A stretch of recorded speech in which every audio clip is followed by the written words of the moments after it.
Hi, everyone. Welcome back to Breaking Barriers with Amy.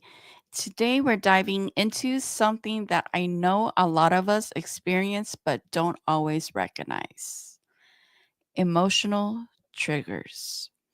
These are those moments where something, maybe a comment, a situation, or even a memory, hits a nerve and brings out a strong emotional reaction. And let's be real, it's not always pretty, right?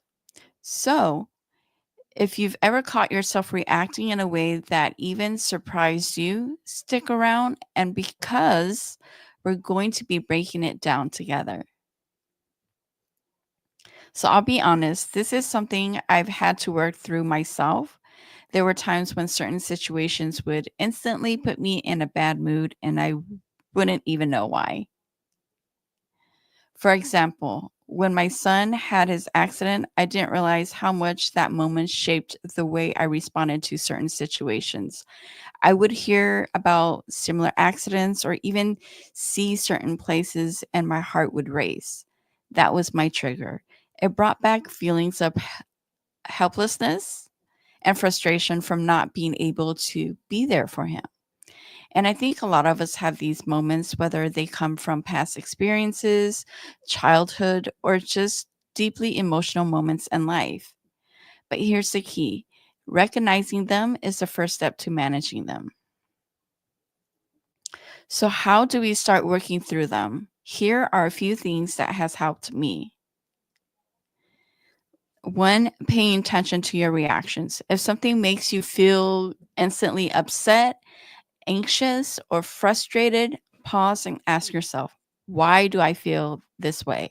Sometimes it's not about the moment itself, but what it reminds you of. And number two, giving yourself grace. Triggers are often tied to deeper emotions, and it's okay to feel them.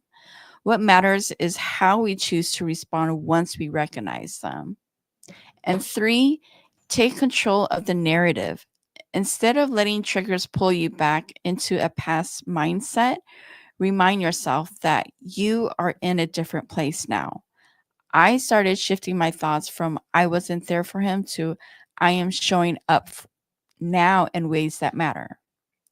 At the end of the day, we can't always control what triggers us, but we can control how we respond.